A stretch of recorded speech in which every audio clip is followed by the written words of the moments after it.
It's been a week. Hey, it's Romania Black.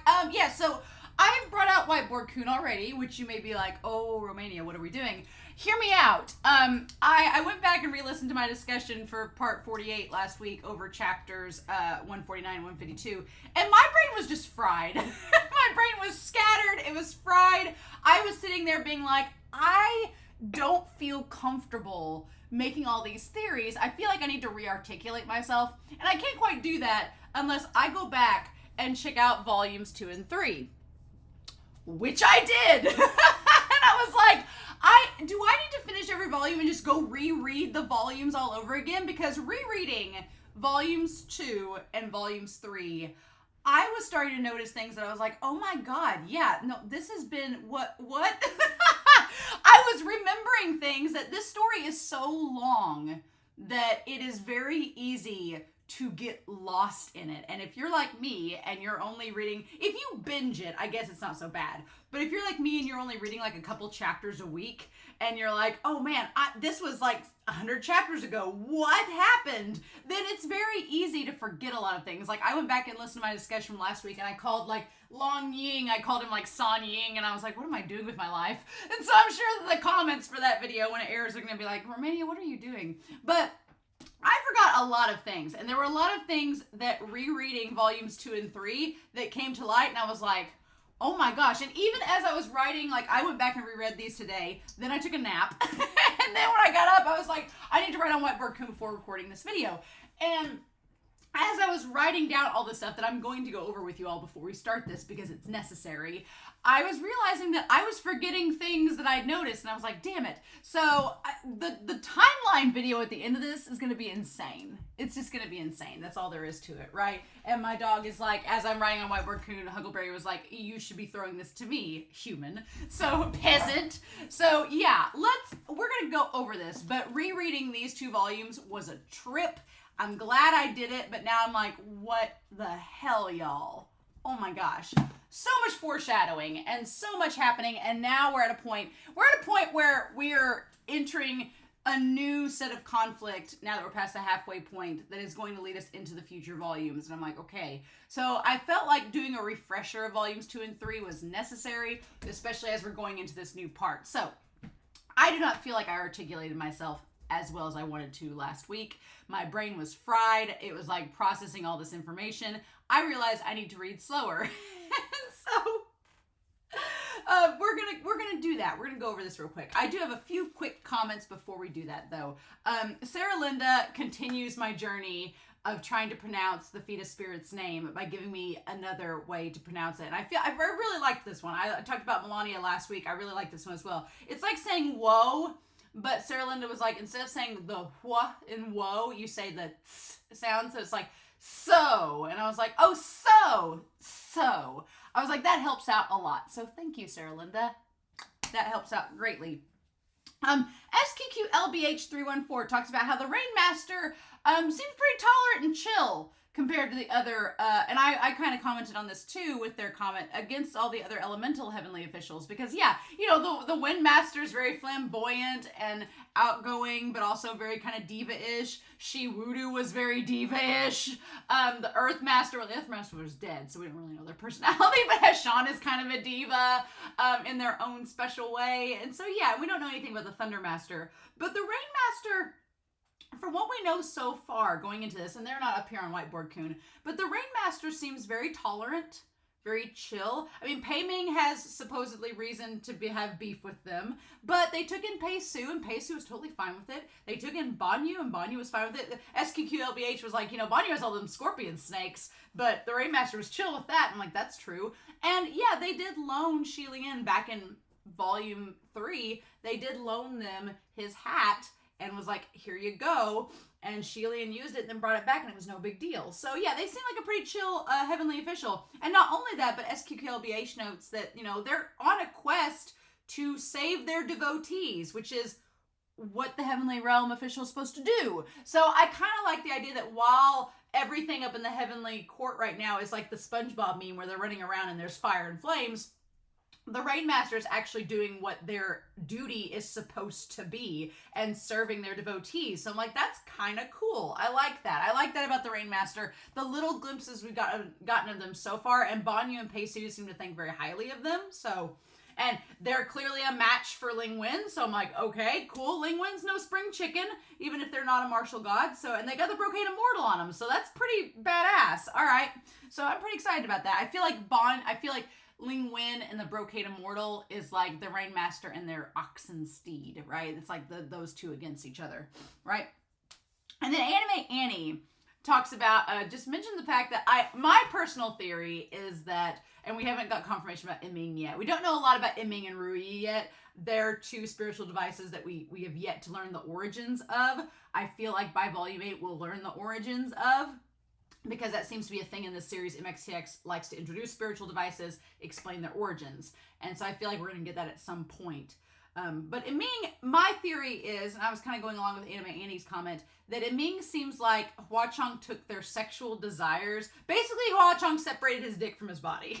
Because he's like, if I'm going to follow Shi Lian, and I'm going to be like pining over him for nearly 1,000 years, I don't want to have to worry about my sexual desires getting in the way. It's kind of like Land of the Tinder. Land of the Tinder also had to remind myself. I was like, flowers at Land of the Tinder. He's like, I need to separate myself, my sexual desire for myself, so I can follow him and not threaten Shi Lian. And, you know, just the Mount Tonglu arousals like superseded that. But that's just my theory.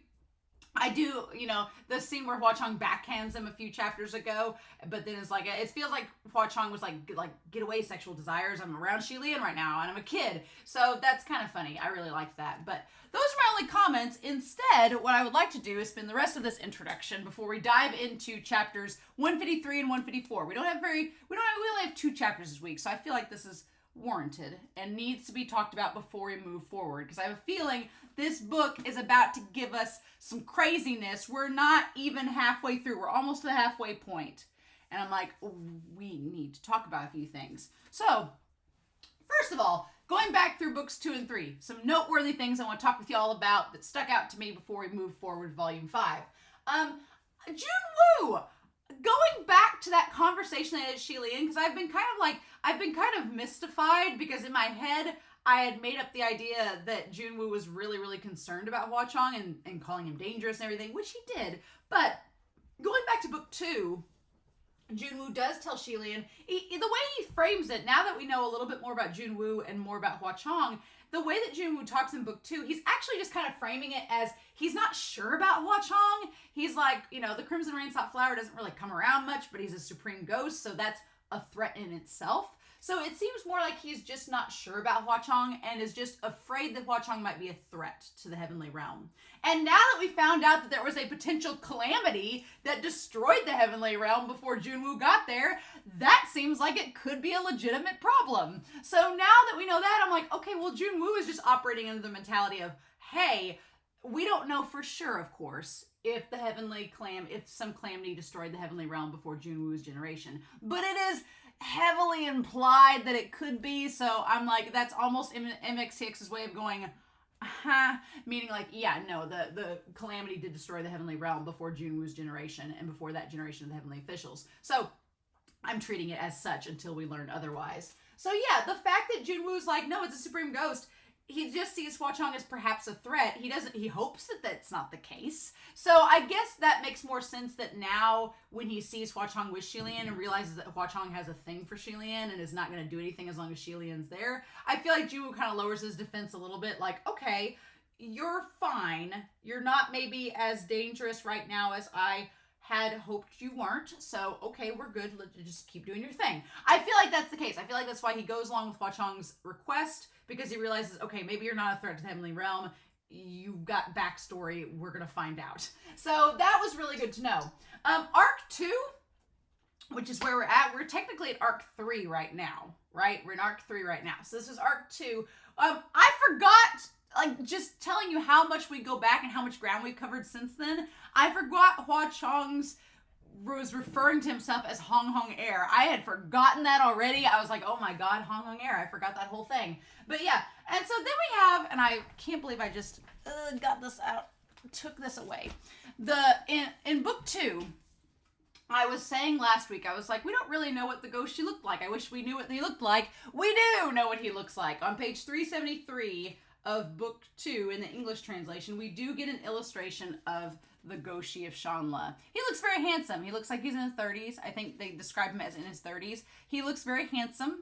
Of course, we know how these characters look bears no indication of how old they actually are. When Junwoo visits Hua Chong and Shilian to serve them tea in the moonlight a few chapters ago, he looked like a young man. And we know Junwoo's 1,500 years old. So how they appear is no indication of how old they are. That's the thing about the story. You cannot judge a book by its cover. You cannot judge a heavenly official or any character by what they look like because it means nothing. They appear this way, but that's not any indication of who they are. But yeah, the Goshi of Shanla looks very handsome. He's got the long flowing hair tied back with the pin. Seems very melancholy there. But yeah, there's some things about the Goshi that I wanted to make note of before we go back into these new chapters. The Goshi of Shanla, he can tell fortunes. He's really good at telling fortunes, which will connect back to when Shilian tries to be a fortune teller with Lan Chanchu in that whole thing there, right? With the Gilded Banquet. He wants Shilian to experience the world before ascension. And he laments later on that one of the bad things about Shilian ascending so early is that his people were still around. We'll talk about that when we get over here. But yeah, and then I want to make note too that in Arc 2, Book 2, Shilian, there's a moment where Hua Chong is he's in the pagoda, in the pavilion, and all this bad stuff happens, all these spirits and stuff get let out, and they're blaming Hua Chong for it, and Hua Chong's like, I'm a little kid, leave me alone.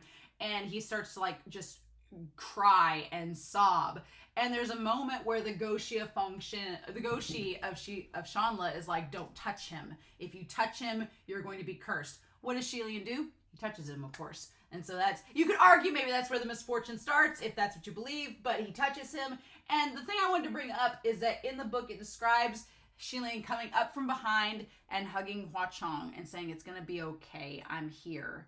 And that's when Hua Chong turns around and like runs into his chest and sobs, right? And the Goshi of Shanla is like, what do I do with this? But the reason I bring it up is because the cover for volume 6 is Shilian coming up from behind and hugging Hua Chong. And I'm like, okay, is that an indication we're going to go back to this at some point? Will that be Shilian's clue of who Hua Chong is, that he's Hong Hong Air? We don't know, but I'm going to throw it out there right now so that when I get to it and I'm like, then you all will know that this is my prediction. That's my one prediction for volume 6. I have no clue what volume 6 is going to cover. My one prediction though is that there's going to be a moment, maybe Shilian figures out who Hua Chong is. It would make sense at the 6 out of 7 volumes that that's the moment that Shilian figures out who Hua Chong is and then goes from there, but we'll see. I don't want to know. Don't confirm or deconfirm. We'll cross that bridge when we get to it, right? But I thought it was worth bringing up.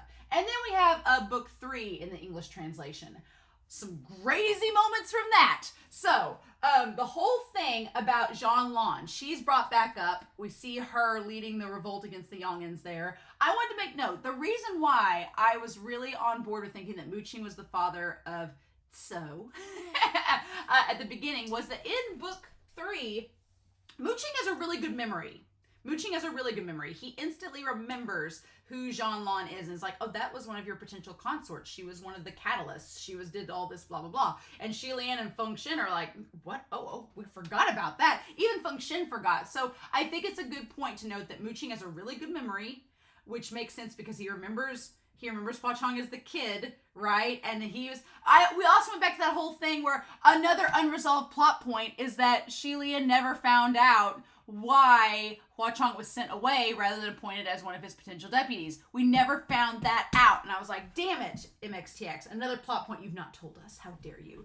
But I think it's important because I think Muqing instantly, if we think that Muqing is Fu Yao, he instantly recognizes Hua Chong and is like, you're the kid. And so going back to that. But also, there's the line in there where Feng Xin says, man, this chick's really spunky. And I was like, oh my God, that should have been the foreshadowing line. Because Feng Xin never talks about any girl, like with any type of like any type of, oh, look at her, but he did with Jean-Lan, and I was like, oh! So yeah, the rereadability of this series is going to be amazing, and I know you all have told me that, but going back to volumes 2 and 3 today, I was like, oh my gosh, yes. So there's that. The last moments we see of the Gaucher of Jean-Lan, because I wanted to try to find the exact last moment we see. The last moments we really see of him, they tell us he ran away, but the last moments we really see are him talking to Xi Lian and him saying, you need to quit doing this, you need to quit getting involved, like I've told you a million times, and Xi Lian being like, I'm gonna do it anyway, and giving like his Shi Wudu speech of, going against the heavens. And the Gaucher says, I've seen your future and it's pitch black. And I'm like, that's the last time we ever hear him talk to Xi Lian, which is terrifying, right? But oddly enough, it made me think of when he says, I've seen your future and it's pitch black. I'm like, did the Gaucher create the mural and he put the black over it for Xi Lian to find and like tear it off? I don't know if that's something symbolic. I don't know what that is, but that's the last time we've seen the Gaucher in the story. It should have been a sign we're going to see him in the future. So something I did not talk about last week, that as I was going through the discussion, I was listening to myself rereading the story, and I was like, Romania, why didn't you bring this back up again? But again, my brain was fried, and at that point I was like, this is too much info to process. I need to sit down and let it sink in and then come back and talk to you all about it, which is why I'm doing this. The thing of it is, they called that the 4 heavenly kings hidden. We have 4 calamities, we have 4 great tales, we have 4 kings. That's where we're at right now. So let's talk about Wang Yu real quick before we dive into these chapters over here. So we have the idea that they had their own crowned prince, which could be referring to a character that is a setup parallel to Xi Lian. That's what we're led to believe. And the crown prince of Wuyang was worshipped.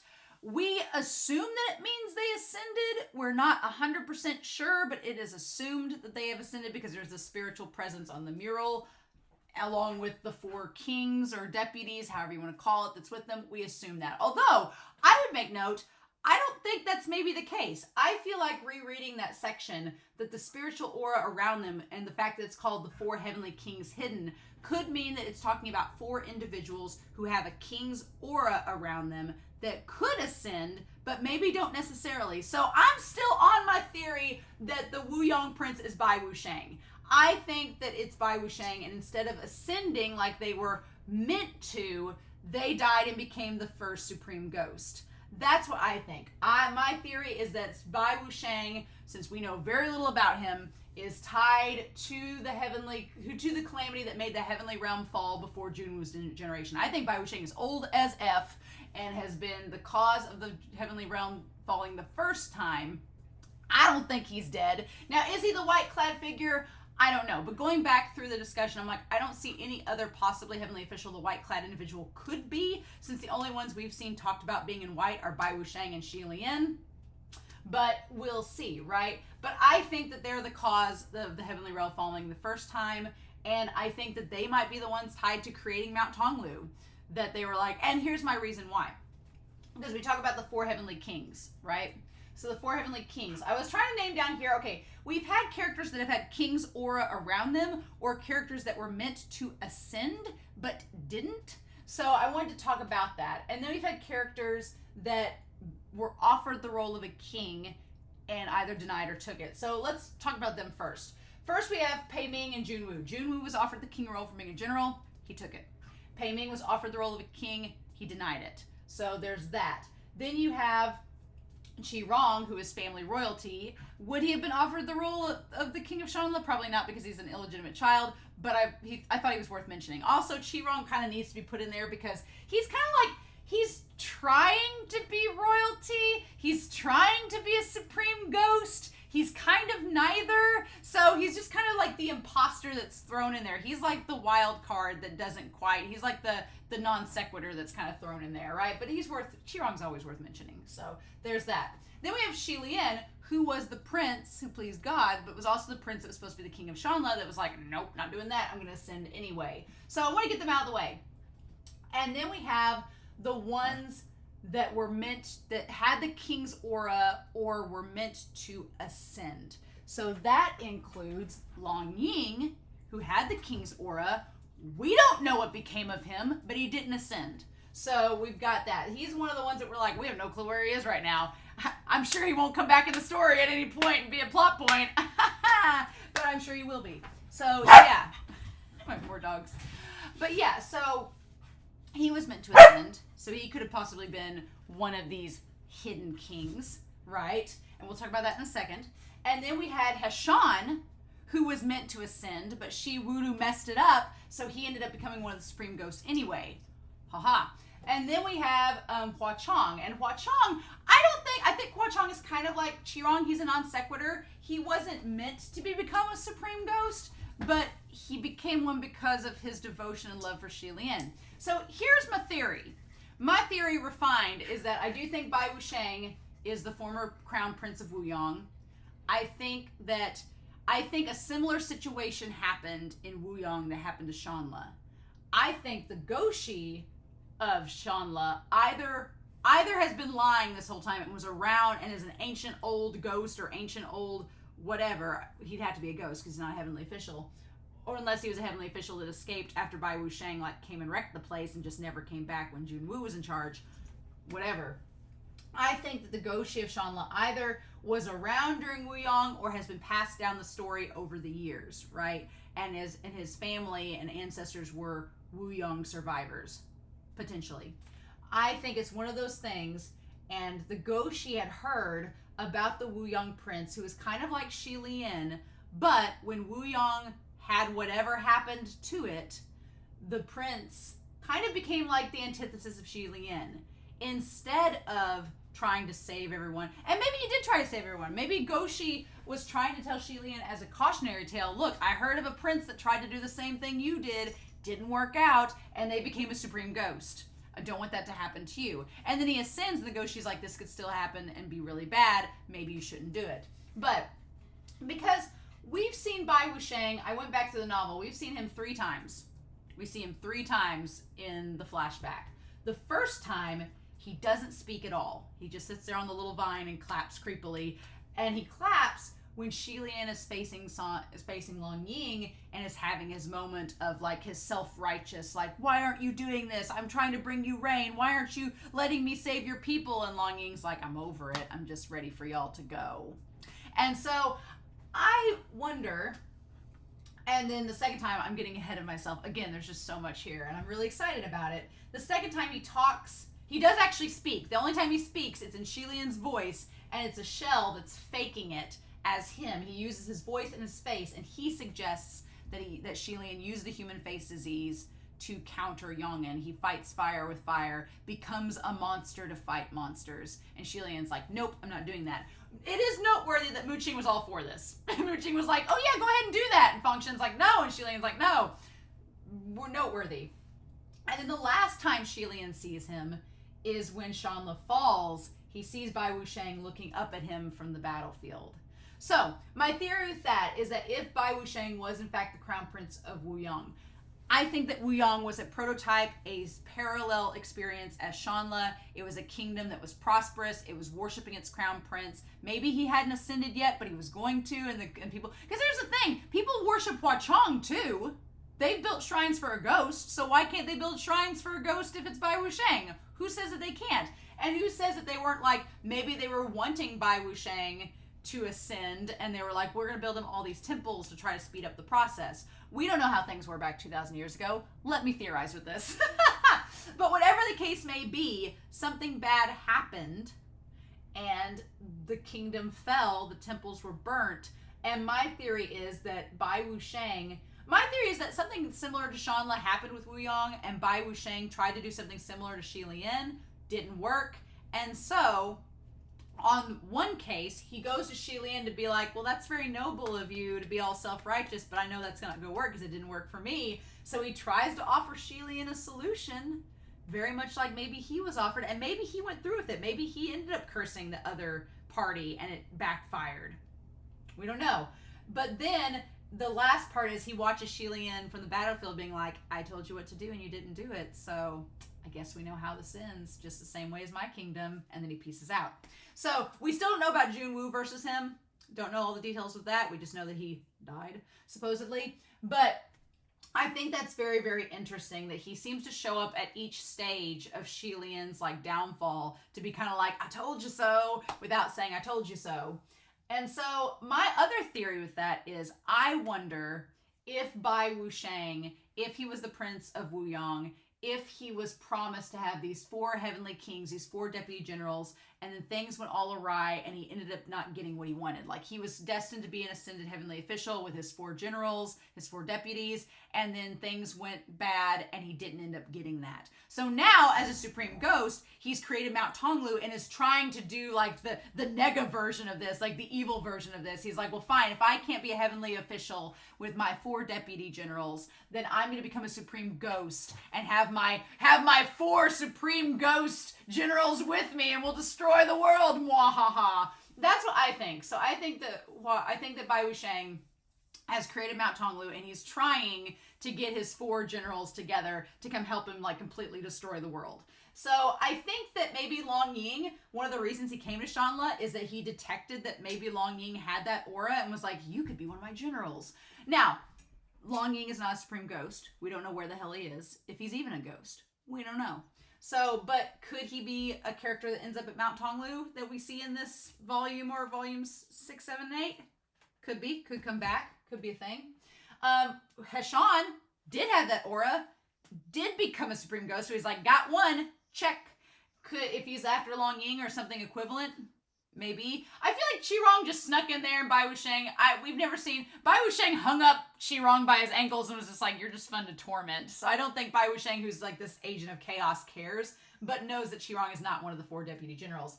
Hua Chong is the interesting part in this, because I feel like Hua Chong might be the nemesis of Bai Wusheng in a sense, because Bai Wusheng is all about chaos and lack of emotion. He's an empty shell every time we see him.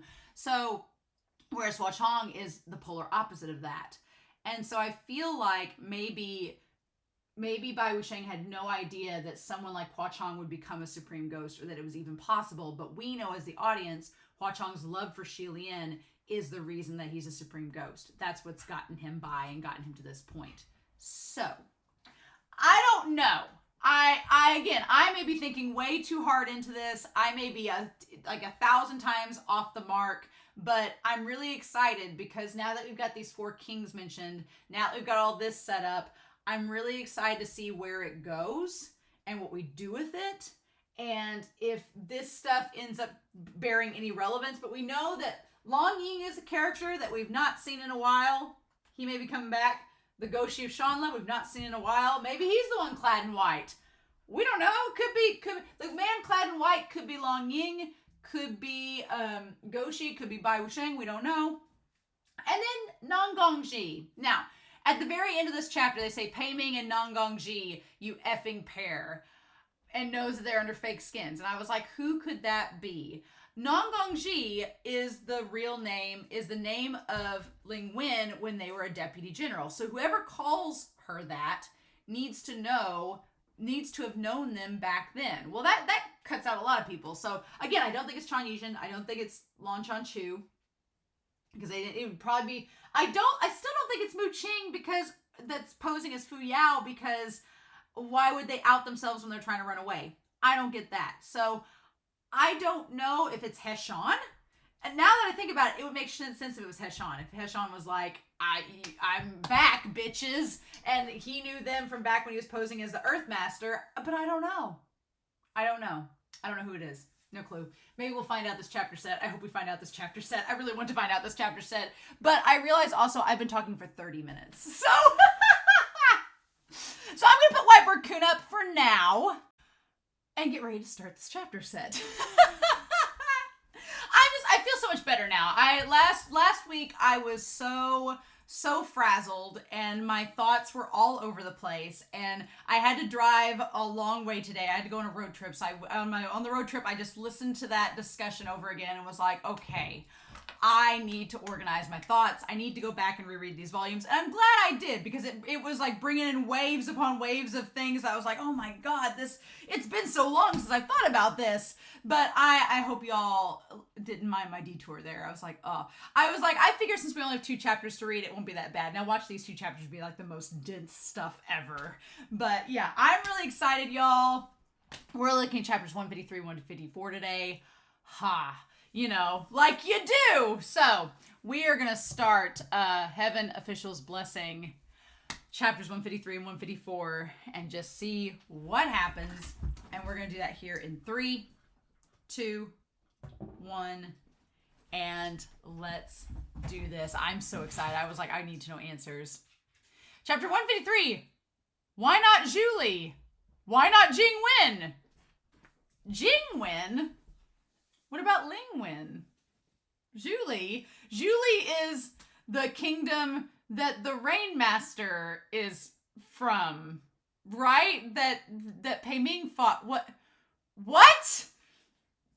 It was the voice of a man, but one very foreign.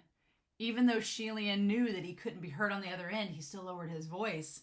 Someone's here. I don't know if he'll do anything to General Pei. We have to find where they are as soon as possible. The two on the other end seemed to have been stunned by the newcomer, and it took a moment before Pei Ming spoke. Might I ask who my lord is? Since you've reached this point, why not show your face? You should be the one to answer that question, the voice said. The grudge must be with you, Ling Wen said. Probably another female ghost who you ruined. Keep talking shit with your eyes wide open. Why don't you... Just which part of this thing looks like a female ghost? Besides, he didn't just capture me, so maybe he's got a grudge with you. Oh, never mind. Let's not point fingers at a time like this and overcome this obstacle together. So yeah, Pei Ming was basically saying, like, what part of this ghost thing seems like a woman? Maybe Pei Ming's learned his lesson not to grope people in the dark. He says, Ling Wen, it's also possible he's got a grudge against the both of us. Do you recall anyone like that? Well, not specifically. There's too many! Pei Ming's like, I've been with all these ladies over the years. There's probably a lot of guys that have some grudges with me. Oh, no! That man seemed to have approached, and his voice became louder. But the strange thing was there was no sound of footsteps. Instead, there was a series of odd thumping sounds. He griped, can you both be less shameless and stop flirting in front of me? Oh yeah! Oh my god! So Pei Ming and Ling Wen, yes, the rumors of them flirting with one another. Oh, it seemed the words he used and his tone exposed something. After some silence, Ling Wen said, You're Jing Wen Zhenjun. The voice didn't respond. Pei Ming was taken aback. Jing Wen Zhenjun? No way! Did Jing Wen Zhenjun ever speak so discourteously? Ling Wen humphed. He's always been this way. Puts on a face in front of others and another in front of me. Of course you wouldn't recognize him. Yeah, I'm with Shilian. Jing Wen Zhenjun. Who is this? He seemed to have a faint impression of this title, but he couldn't be sure. I'm glad it's not somebody that's been in this story this whole time that I'm like, did I miss something? It sounded as if he was a civil god, but there were far too many civil gods who had such words like literature, respect, and quietude in their titles. Oh, okay. Wen is the word for literature, and Jing is the word for respect. Jing, same tone but different character, is the word for quietude. Oh, so like Ling Wen becoming like a civil god with literature is kind of like this one. Okay, so it is somebody totally new. Okay. Oh, okay. Just then, Pei Su said in a low voice, Jing Wen Zhenjun is the previous #1 civil god who had first appointed Ling Wen Zhenjun to the heavens. Oh God! Oh no! It's Ling Wen's former boss! Oh no! Oh no! Okay! Alright, well, thank you, Pei Su, for that information. Hearing this, Shilian finally remembered. The first time he ascended, the first time Ling Wen was still a junior civil official in the lower court. The #1 civil god of the upper court wasn't her, but another civil god, and that civil god appeared to be this Jing Wen Zhenjun. However, the god Jing Wen had long since declined. There was not a single temple of Jing Wen to be found within any 800-mile radius. Oh, okay. Ling Wen couldn't help but wonder, so everyone knows each other. Why can't we just talk peacefully? Maybe we can just fight and butt heads without talking. Must we fight and butt heads without talking? Oh, Shilian's like, can't we just talk this out, guys? However, Hua Chong said, it's because everyone knows each other that there must be headbutting first. Ah, Hua Chong is like, no, everybody's got conflict. We gotta get through that beef first. Just as the words left his lips, Jing Wen, on the other end, spoke up again. It seemed since his identity had been revealed, he must put up a front. and so he changed his tone, his voice becoming more polite. Only his words were still embedded with needles. Nangong, are you pleased with being the top-ranking civil god in the upper court? Why did you break your own golden bowl to come running here? Oh, so he's going to be like, you had a gravy train, girl, and I gave it to you, so why'd you leave your post? Oh, no. Pei Ming piped up, you see, the grudge is with you. It had been because of you. Pei Ming's like, I had nothing to do with this. However, Ling Wen said, General Pei, don't think that just because I'm seeking vengeance against Nanzhong, that you're off the hook. Ling Wen said this.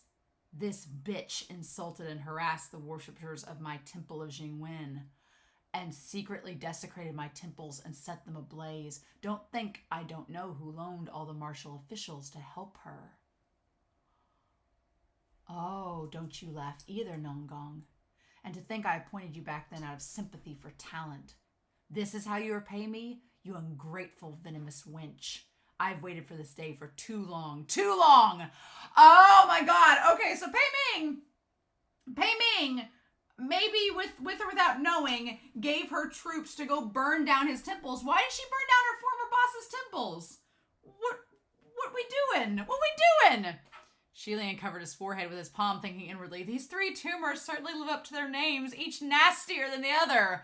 Yet, unexpectedly, Ling Wen only replied flatly, Jing Wen Zhenjun, there's no one here but us right now, and you've had your say, so why keep up the act? Did you actually appoint me as a deputy official because you're sympathetic to talent? Just why did you appoint me? And how did you treat me after appointing me? Others might not know, but I'm sure you're personally more than clear. Shilian was becoming more curious, and the more he listened, what happened between Jing Wen Zhenjun and Ling Wen? General Pei Jr., do you know the story behind this? He was also listening intently. I'm sorry, I had yet to ascend at the time, so I don't know much. Shilian woefully thought his broken sentences were probably never going to heal. Oh no! On the other side, Hua Chong spoke up. Gege, no need to ask others, just ask me. Shilian was amazed. So long, you know about the Heaven's old past scandals too? Oh, well, you should know he knows by now. He's been keeping up with this shit since you were on the cart with him. Shilian, even I remember that. Turns out it wasn't just his imagination. When it came to all shady history and hearsay of every major heavenly official in the upper court, Hua Chong certainly did his homework. He nodded and indeed told Shilian what he knew. Hua Chong's like, bitch, I got the tea. I've been collecting the tea for the last 800 years. What a ham. Turns out, Jing Wen and Ling Wen were both civil gods, born of the kingdom of Zhuli. Oh, from the Rainmaster. Oh my god. Okay.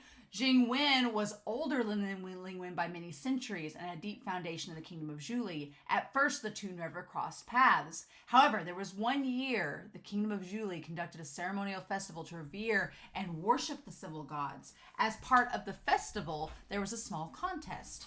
Using the kingdom of Zhuli as the subject, the contest unrestricted, young scholars were to write an anonymous essay. Of course! Of all contests for a civil god to have, an essay writing contest seems the most legit.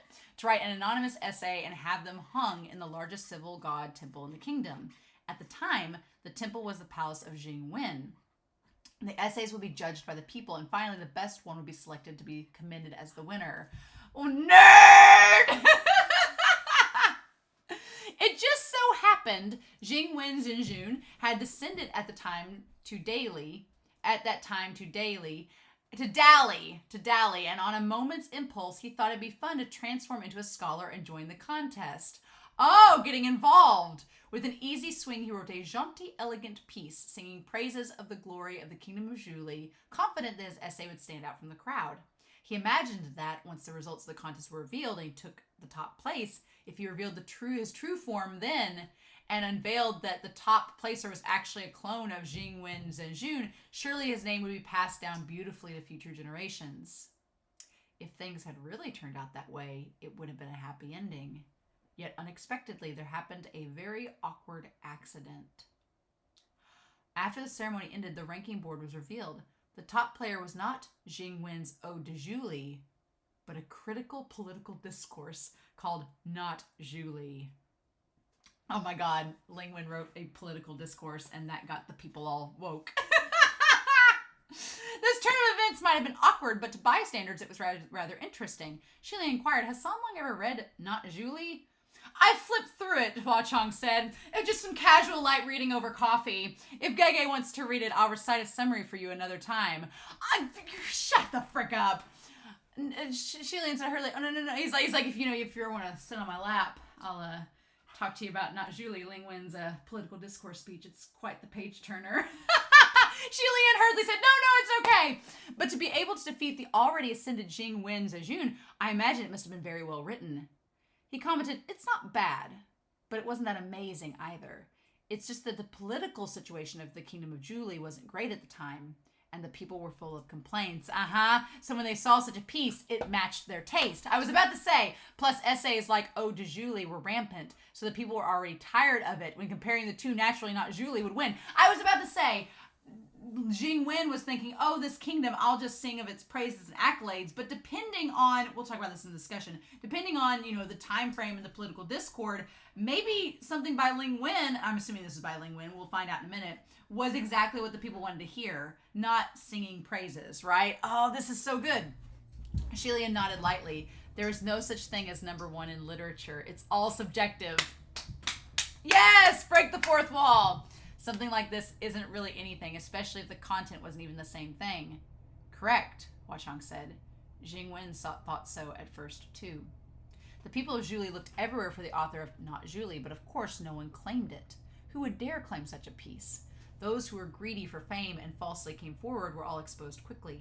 Soon, because officers had caught wind of this, the ceremonial festival removed that top-ranking essay. As for Jing Wen Zejun, although he wasn't too pleased with the results of the contest and sniffed at it, after a few months he'd forgotten the whole thing. Only the tragedy was, after a few months, shocking news started spreading among the civil gods in the upper court. The individual who authored Not Julie and won the top rank in the civil god ceremonial festival of Julie had been found, apprehended, and locked up in prison. And this individual was a young woman who sold shoes on the street. Oh, a shoe salesman, Ling Wen. How could this be? Unacceptable conditions! A shoe seller, Shilian was amazed. Yes, that was what Nangguangji did while mortal. No wonder he'd heard people call the palace of Ling Wen the palace of worn-out shoes under their breath, and it wasn't just once or twice. Since Shilian didn't think it right to inquire as to the root of such things, he never learned where the term came from. Originally, there was no way anyone would connect Not Julie to the shoe-selling maiden. However, that young girl would sometimes help others scribe letters or sonnets to make some extra income. And one day, one of those employers discovered her writing was similar to that of the top-ranking essay and reported her, and that's how she was caught. Girl, if you'd only been able to type. After learning of this news, Jing Wen Zejun swung his brush and immediately appointed the young girl named Nangguangji to the heavens. Oh! Keep your friends close, but your enemies closer. He just wanted her up there to monitor her and see what she was doing, and then work her to death so that she couldn't gain fame in the Kingdom of Julie. It must be known that at that time, Lady Heavenly officials were already few in number. It wasn't that there weren't any, but most of them were in control of flowers and plants, crafts and embroidery, singing or dancing, and other such skills. Even when it came to deputy officials, no one would want to appoint a woman to be their deputy official in the lower court. Lady civil gods were even more rare. The women of civil god palaces were all cool beauties, and they didn't control anything literature related. They were also more so gentle souls who grinded ink and laid papers. They weren't considered heavenly officials, more like objects to be appreciated. This is making me love Ling Wen even more. Look at this bitch. I love her. Jing Wen's actions, his sympathy for talent, received praise among the civil gods. Look at him hiring a female employee. What a martyr. What a noble man. Everyone claimed that this little girl had the best of luck to be able to run into someone like Jing Wen, who possessed such eyes of wisdom. Not only did she escape the trial of prison, she was able to climb up above the trees to become a phoenix. Truly a beautiful tale. However, at this very moment, the characters of this beautiful tale were going at each other's throats. On that end, Jing Wen said, I regarded you highly and used you heavily, but you made it sound like I bore ill intentions. Ling Wen had always been someone who treated others politely, never sounding condescending nor taunting. However, now her voice had an air of derision. Please. There's really no need for you to go around telling everyone how highly you regarded me. If you really did, you wouldn't have made me serve tea and water to everyone in the palace for so many years, wipe tables, walk hundreds of miles just to pick up a set of poetry scripts, and unceasingly deliver gifts to the other heavenly officials during every holiday. Xilian mused, and that really did seem to have been the case. When he first ascended, every time he saw Ling Wen, she was always running errands. It was precisely because she ran so many errands that Xilian faintly remembered such a character. Jing Wen retaliated. At the end of the day, you're just upset that I refused to promote you. But why don't you think about why I wouldn't promote you? Why? Ling Wen said. I want to know why too. When I was immortal, I had time and leisure to read and write. Even when I was locked up in jail, I could at least reflect calmly against the wall. After being appointed, there wasn't a day I wasn't laboring away for you, running errands and prostrating. If you had wanted to torment me, then you couldn't have thought of a better way to do so. Nangong, Jing Wen shouted. You still dare to refuse to admit your wrongs even now. Ling Wen countered, and what wrongs have I committed? Are you saying it's all my fault? Jing Wen demanded. What I made you do was obviously the best for you. If you can't even take care of such small matters, what right do you have to do more important things? I was giving you the opportunity to cultivate and train your mind. You're the one who's incapable, but you dare blame me for not promoting you? You think too highly of yourself, but you're a woman after all. You can't reach that high. You have to admit this truth. Oh, yeah, he's got to go. Ling Wen laughed out loud, seeming to be enraged. Her voice dropped very well. You said I couldn't reach that high. Then might I ask you, had the prominence of the palace of Jing Wen at its peak ever reached even the knees of my palace of Ling Wen? Oh my God, girl! Xilian could smell the thick brew of their past resentment and rage growing thicker, and thought he couldn't have them keeping talking any much longer. Without any other choice, he employed a very brutish method. With a powerful fist, he punched the ground. Along with the astounding huge boom, instantly, a large crater was formed with him in the center.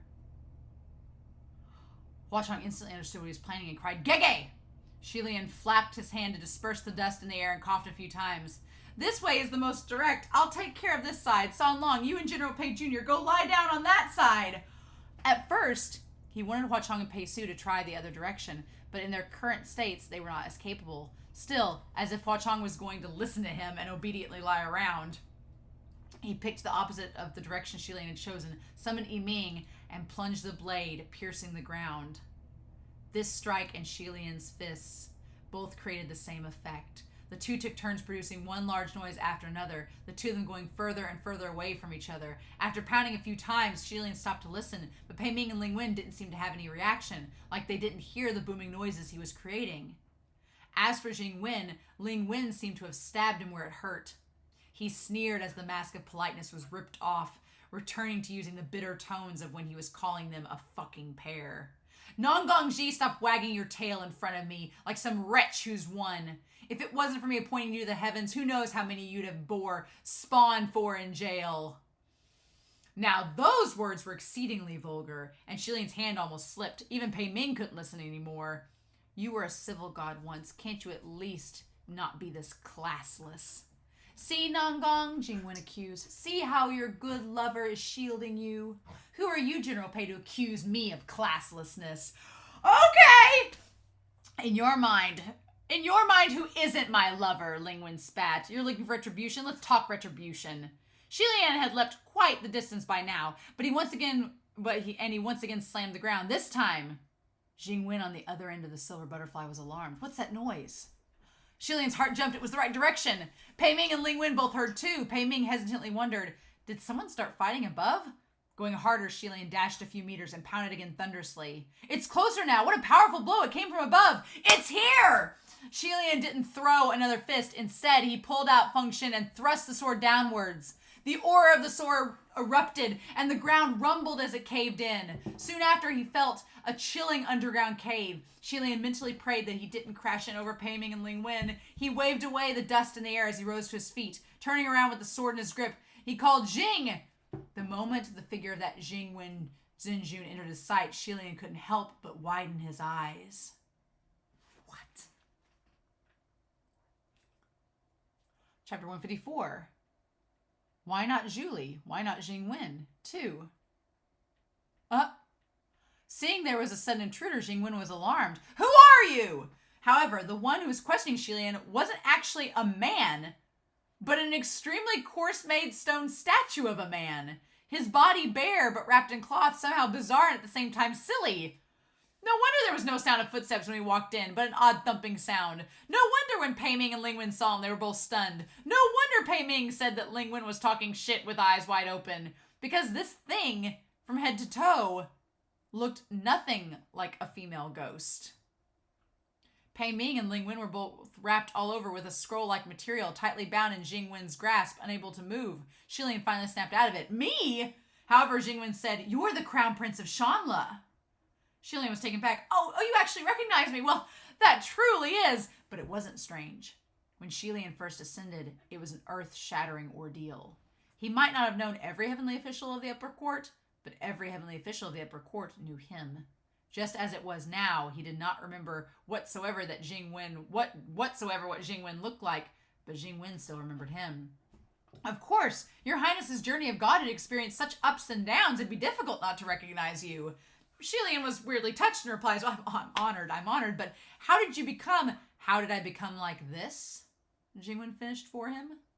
Shilian cleared his throat softly and nodded, feeling like his question was a bit impolite. However, Jing Wen used this chance to set off. "Isn't it all thanks to that bitch Nangongji? After the palace of Jing Wen declined, my spiritual powers became weaker and weaker, and then she added insult to injury, coming after me to try and kill me. I had no other choice but to possess this stone statue in order to survive until now." "Compared to you, I'm not that bad," Ling Wen said. "You'd personally order me to stay in the palace of Jing Wen until midnight, then turn around and say I shamelessly hung around till late to harass you. Words murder without form. I was much nicer, responding with blatant violence." Oh my god! Ling Wen went all Cersei on him! Then he suddenly kicked out and stomped directly on Jing Wen's lower body. To Shilian, "Oh, okay.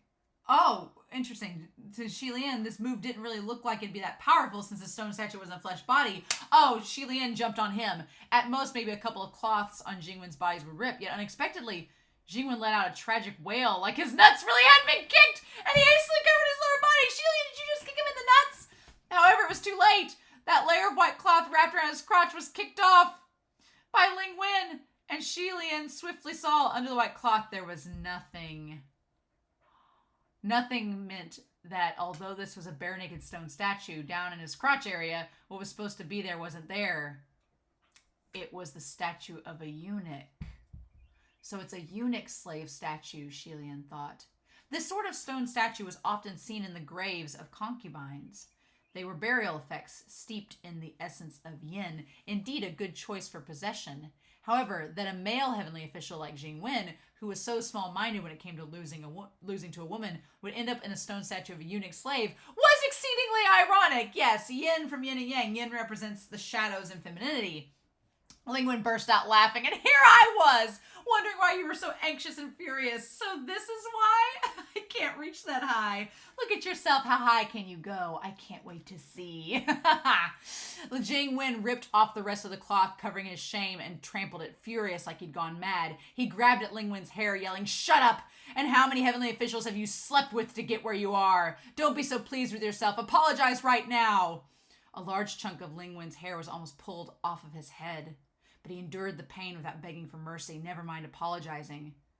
Pei Ming commented with disgust, "Are you really a civil god? Such a lack of class and elegance. Even shrews on the street are better than you." Even when Ling Wen is in male form, Pei Ming's like, "We don't disrespect women." Shilian mentally cried grievances, scared that Jing Wen would strangle the two to death on a whim, and cried, "Hey!" in spite of himself raising a hand. "Calm down, Jing Wen Zheijun. It really doesn't matter if you have the thing or not. Really, it's true. Shilian's like, you don't need to get erect. It's fine. Jing Wen had Ling Wen in one hand, the other covering his groin. He roared, lies! How can it not matter? Why don't you get rid of yours and see? Shilian said earnestly, oh, it's true, believe me, even though I have the thing, but it's the same as if I don't have one, because I'm that. Oh my god. He once again sacrificed himself, using his own person as proof. Hearing this, Jing Wen seemed to have calmed a bit. You're what? Just that. You understand, Shilian said. Even if I have it, I never use it. Actually, whether it be a male heavenly official or lady heavenly official or other heavenly officials, such things are all superficial. There's no need to be preoccupied. Jing Wen cut him off. If you don't think it matters, then why don't you chop it off to prove it? Jing Wen immediately added, didn't you just say it makes no difference? Hypocrite. You're obviously reluctant in losing the thing, so don't use that bullshit to cajole me. I'm no youngin' who'll cry and repent just because you've given me 2 candies. It's all right if you won't chop off yours. I'll chop off his. He was referring to Pei Ming, and Pei Ming was dumbfounded. What the fuck? Oh no! Now things were going out of control. Although there are many who wanted to cuff General Pei's thing, there was no way Shilian wanted Jing Wen to get his way here. He said hastily, Jing Wen Jejun, even though it's wrong for Ling Wen to bully you after you've declined, if you've bullied her too, then you're technically even. There's no need to be so extreme. As he spoke to try and create distractions, he secretly released Rui at the same time, and it slithered behind Jing Wen like a snake. However, Jing Wen countered, even? It's not that simple. But now that you've reminded me, I have something to grill that bitch on. Nong Gong, did you play a part in the fall of Zhuli? Jing Wen was the civil god worshipped in the kingdom of Zhuli, which meant Zhuli was his foundation. If the foundation was ruined, naturally, he would be assaulted, even suffer decline. Thus, it was logical for Jing Wen to suspect Ling Wen. However, after he posed the question, Ling Wen kept her lips sealed, refusing to answer.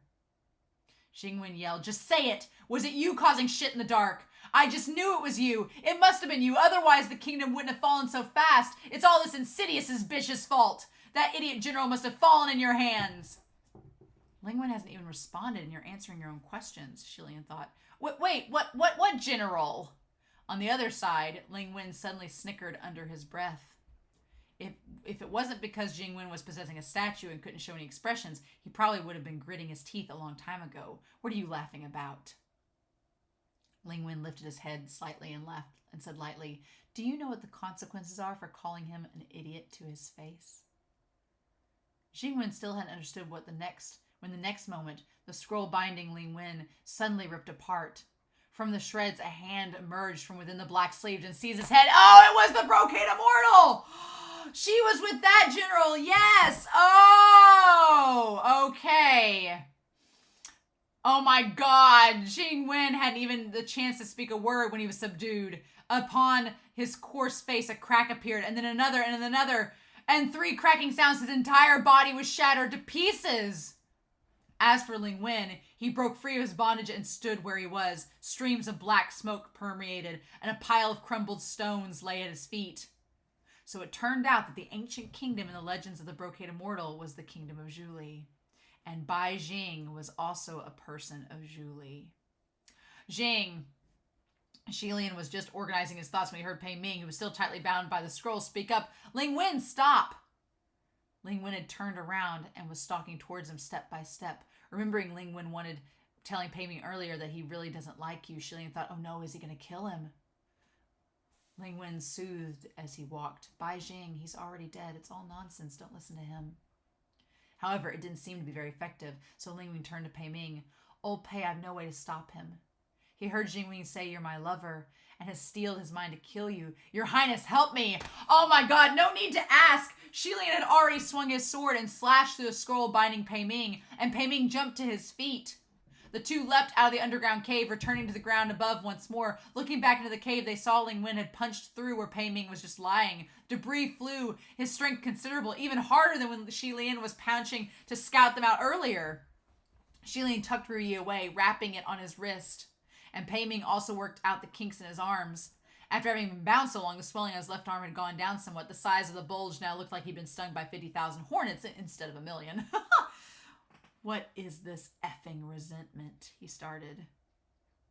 Before he even finished, Ling Wen had already flashed before him. The two exchanged a blow, and both were pushed a few meters back. Shilian and Pei Ming exchanged a look. Things looked too troublesome. They both bolted at the same time. Shilian turned his head back and yelled as he ran, Ling Wen, can you try to calm General Bai down again? Ling Wen was hot on their trail. I tried, but he doesn't believe me anymore. It must be because he's hurt that you lied to him, Pei Ming shouted. Ling Wen, Shilian cried. Can you change back to your female form? The killing strength would be reduced in a woman's body. No, Ling Wen answered. Why not? He won't let me change back, Ling Wen replied. I get it. The bastard is afraid of pressing against a woman's body. What a wimp. Oh no, rumble. A roof came crashing towards them, almost crushing Pei Ming and Shilian. Ling Wen cried, I didn't throw that. Your fault for insulting him. Now he's even more mad. You're both in danger. Shilian cried hastily, well, what's it got to do with me? I've said nothing. Ling Wen, can you tell him to count me out, please? Better to count you in. Easier when there's more people to shoulder the burden, Ling Wen yelled. Your Highness, where's little Pei? The Goshi Banyu. Your crimson rain sought flower. Your crimson rain. Now Ling Wen knows it too. Oh my god. Don't count on them. They've gone the other direction and searched for you both, Shilian yelled back. We've already run over 10 miles. Run first, talk later. He's already absorbed over 1,000 ghosts. It won't be wise to face him head on right now. Trouble seemed to have flown out of nowhere. The net seemed to be made of a special kind of material, and bare hands couldn't rip it apart. Just then, from all around in the woods, at least 100 or 200 fang-bearing monsters or demons jumped out, clapping in joy. Oh my god, we caught them! How many is this now? The trap is so good. Let's see what we caught. How many heads? It appeared that in the moment of careless panic, they fell into the trap of these low-level little minions. Shilian reached for Function to slash the net, but when he found his back empty, he realized Function had fallen from his grip earlier when he was suddenly drawn up.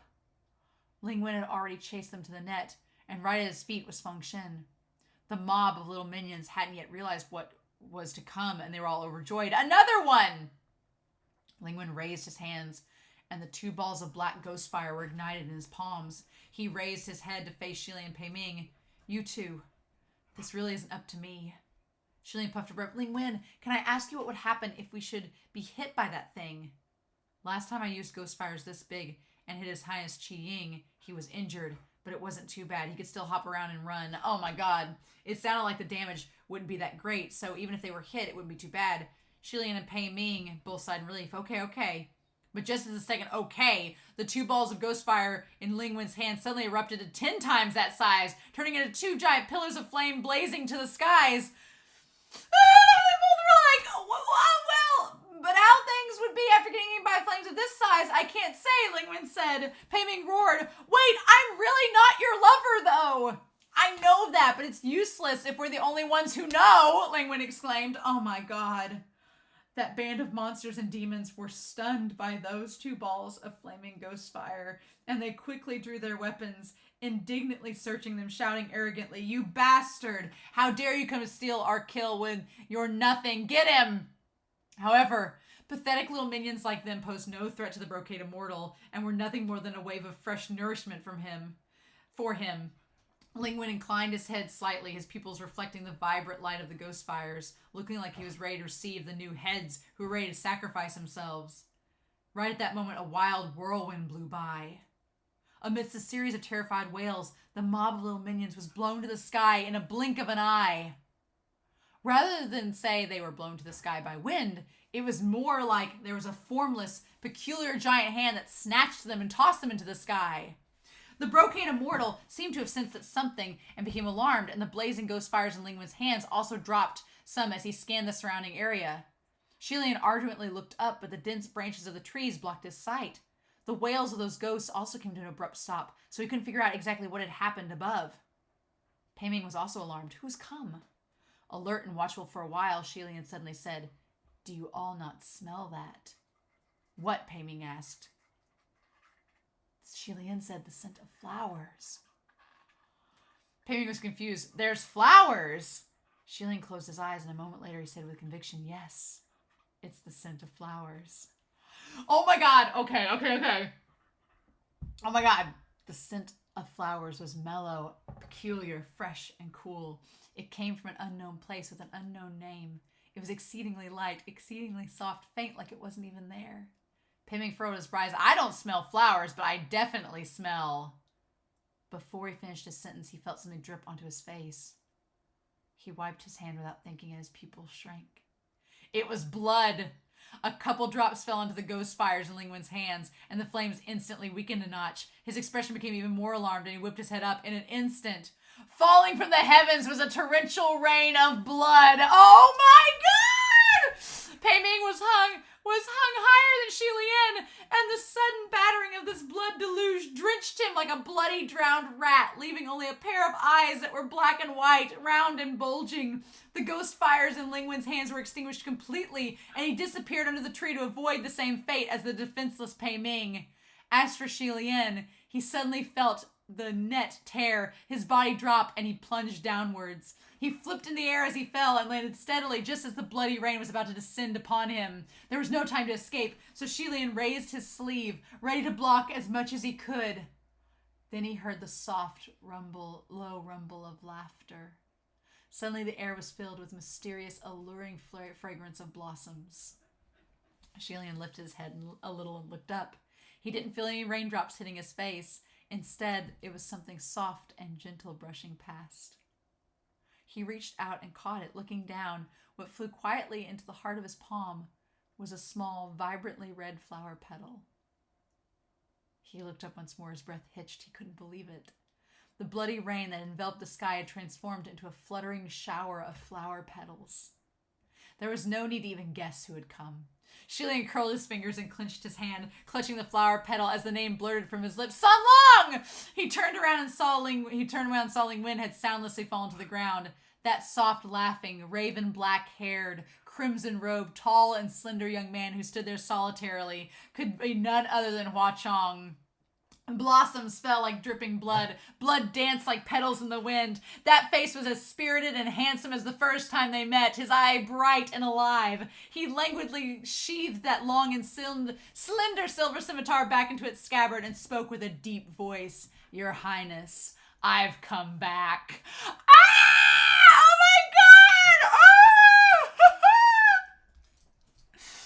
Oh my God! Oh my gosh. That was great. That was great. We only made it halfway through the novel. And Hua Chong's back, baby, which I honestly thought that we would have little Hua Chong a little bit longer, but we're getting deeper and deeper into Mount Tonglu. The dangers are getting more and more, so it makes sense to have Hua Chong come back at this point because he needs to if we're going to advance any further, but we're getting new characters, we're getting answers, and yet things are getting more mysterious because I had to think about it for a second after I stopped the reaction, because I think during the reaction I said that the Rain Master was tied with Julie. They are, but the Rain Master, and I brought Whiteboard-kun back out. The Rain Master, this is kind of where things get crazy. The Rain Master was the ruler, correct, of Yushi. The last ruler of Yushi. And I'm going to get a better marker because we need a better marker. The last ruler of Yushi, who was taken over by Julie, who had Pei Ming as a general. And that's where things get a little dicey because Pei Ming's like, awkward. I was the general of the kingdom that overtook yours. Isn't that funny? That's why we got kind of bad blood, even though the Rain Master doesn't seem to care. But what's crazier is that you have Ling Wen. We get introduced into him. We'll talk about that. Ling Wen, who was worshipped in Julie and took on Nangang, who became Ling Wen. Imagine that. And then, oddly enough, Ling Wen, who had some kind of like political discourse with the way Julie was headed, ended up with Bai Jing. There's a lot of Jings. There are a lot of Jings, a lot of Zhans. There's a lot of characters with very similar names, I'm realizing in this story. And I'm like, MXTX, why are we doing this? But Bai, and then Bai Wusheng, Bai Jing, what are we doing? It's just like, it's 6 degrees of nomenclature at this point. And Bai Jing was the general that was Bai Jing was a general of a warring country, right? But the one thing I'm not clear about that I'll have to go back and relook at, was Bai Jing a Julie general like Pei Ming, or was he a general from somewhere else? either way, he was a general that was tied with Ling Wen that possibly was that possibly resulted in Julie's downfall. Man, so yeah, there's all these characters. We're going to talk about this whole thing here and all this going on. But man, remember back when Lan Chu and Shi Lian were having their disgruntled arguments, and Junwoo was like, look, it's a constant thing that people are overtaking countries and then they ascend. Like, there's no bad blood. Don't you worry about it. It's like Lan Chu and Shi Lian, that whole thing with Shanla and the Gilded Banquet was apparently not a one-trick pony. It was not a one-time thing. This rodeo happens all the time, apparently. And the one thing that's interesting, though, is if Ling Wen, there's a lot of interesting things about Ling Wen and Pei Ming, which we're going to talk about in this set of chapters. But one thing that's kind of cool about it, and I think it speaks for Pei Ming's character, is that if Ling Wen was involved in the downfall of Julie, Pei Ming doesn't really take it to heart. Pei Ming does not go all Lan Chu or all Jing Wen and is like, we have to stop her and destroy her because she was the result of our kingdom's downfall. Pei Ming's just kind of like, yeah. He's kind of like, that was a long time ago. And I didn't get a chance to talk about it in the last reaction like I wanted to, but going back and listening to the discussion from last week, that moment where Pei Ming is like, why didn't you ask to have your heavenly shackle removed when you were ascended the third time? You've got 2 on you now. Why didn't you ask Junwoo to take them off? And the thing of it was, it almost seemed like Shi Lian was saying, I kind of deserved them. And I want it as a sign, almost as if Shi Lian's saying, I deserve to have these shackles put on. Junwoo was doing his job. It's a reminder of my power and how things have gone awry. We still don't know about the second ascension. Still a mystery, but the vibe I got was Shi Lian being like, I deserve to have these cursed shackles put on me. It would be insulting to ask them to be taken off. And it's a reminder of me of the bad that I've done. He's literally carrying the weight of his sins with him, Thorfinn style, throughout this series, is what he's doing. Which is interesting. And then he asked Pei Ming the same question. He's like, your sword was snapped. Your spiritual device was snapped. Why didn't you get it reforged? And Pei Ming's like, touche. So it almost seems like Pei Ming is like, yeah, I realized something bad happened and I goofed. And so I'm, leaving the past behind me, moving forward. And so I feel like that's why Pei Ming is okay with Ling Wen being like, that was a long time ago. You had your reasons. I have my reasons. Bygones be bygones. But Jing Wen is like Lan Chu and just cannot let it go. And he says that the chapters was fascinating. So fascinating. There was so much happening. We get 2 badass drawings out of it, by the way. I was like, hell yes. The first one we get is freaking amazing. Because I've been trying to wrap my mind around what the Brocade Immortal looks like. Because I'm like, is it a straight jacket? Is it like fused with Ling Wen? Like, what does the Brocade Immortal look like? Is it just a robe? Yes. And so this image is so cool. Like, it shows Ling Wen wearing the Brocade Immortal, and the Brocade Immortal like has the ghostly hand come out of it, grabbing the boulder to grabbing Jing Wen and crushing Jing Wen. Like, that's literally what's happening. Jing Wen is getting crushed by the Brocade Immortal there. And it almost seems like that's the scroll that was binding Ling Wen, and Ling Wen bursts from it. Like, that's such a good illustration. And I love how cold Ling Wen looks there. Just like, bitch, no. Like, now, do we believe that the Brocade Immortal killed Jing Wen? Maybe. Maybe that's the last time we see Jing Wen. Maybe Jing Wen possesses another statue or possesses a rock.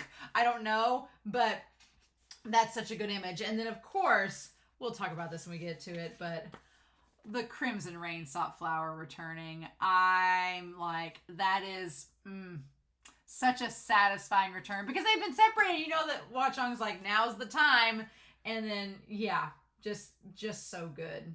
Him showing up. And that last, the sheathed, the slender silver scimitar is like the biggest tongue twister. It's just like, San Long sheathed the slender silver scimitar. Like, say that 5 times fast. Right? So, okay. Great pictures for this chapter set. I was like, did not disappoint, especially since we don't have the manhwa this week. But yeah, so let's talk about these chapters. There's a lot going on. A lot happening. So, I get now While why Pei Ming said, which part of that thing looks like a female ghost to you? That thing, because Jing Wen has possessed a statue in order to keep his spirit. So that's something too. That's something too. We have the idea.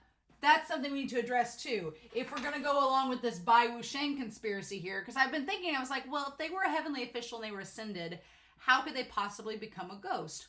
Well, the answer to that is, if they ascended, but, and this needs to go, that marker's trash. If they declined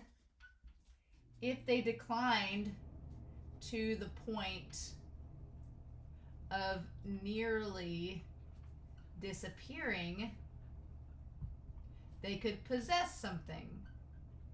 Possess to stay alive.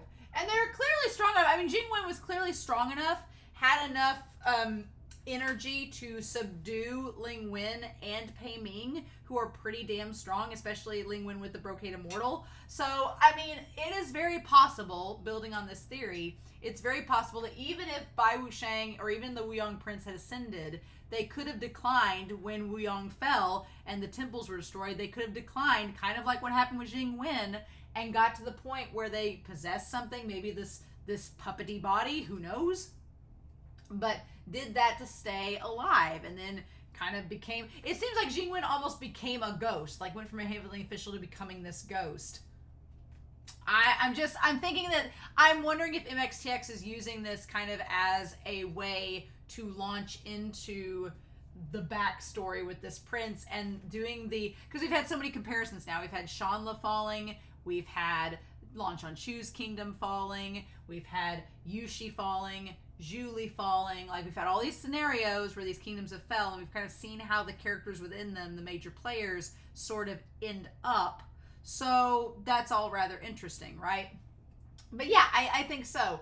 We still don't know who the white-clad figure is. By the way, white-clad figure, still a mystery. We got nothing on them this episode. Nothing. And last week's chapters show that they were kind of changing their direction, so they've mysteriously disappeared for the time being. MXTX, how dare you? But yeah, so the black-clad individual was in fact Ling Wen, and then Jing Wen shows up to cause a scene. I'm glad that I wasn't taking crazy pills and that we hadn't met Jing Wen before, because I was like, who's Jing Wen? What? And the moment Shilian was like, who's this? I'm like, good, not the only one. And of course, Hua Chong has all the tea. Of course, Hua Chong's been gathering gossip for years. And honestly, I was like, when Shilian's like, how do you know all these things? I'm like, Shilian, back when you first met him on the cart, he knew all the history behind these heavenly officials, because he was like, oh, I'm just well researched. I'm like, no, Hua Chong just wants to know everything about everyone so that he can like pull out a card and go, oh, this heavenly official, I know how to deal with them. And that way, again, he's doing it so he can keep Shilian safe. Because Shilian, gets a little absent-minded, and also Shilian didn't make friends, as he says, with any of the heavenly court. Jing Wen knew who he was, but Shilian's like, oh crap, you know me, but I don't know you. This is awkward. So yeah, I feel like Hua Chong understood how Shilian is, and he's like, Shilian's not going to go out of his way to do small talk and pleasantries and make friends.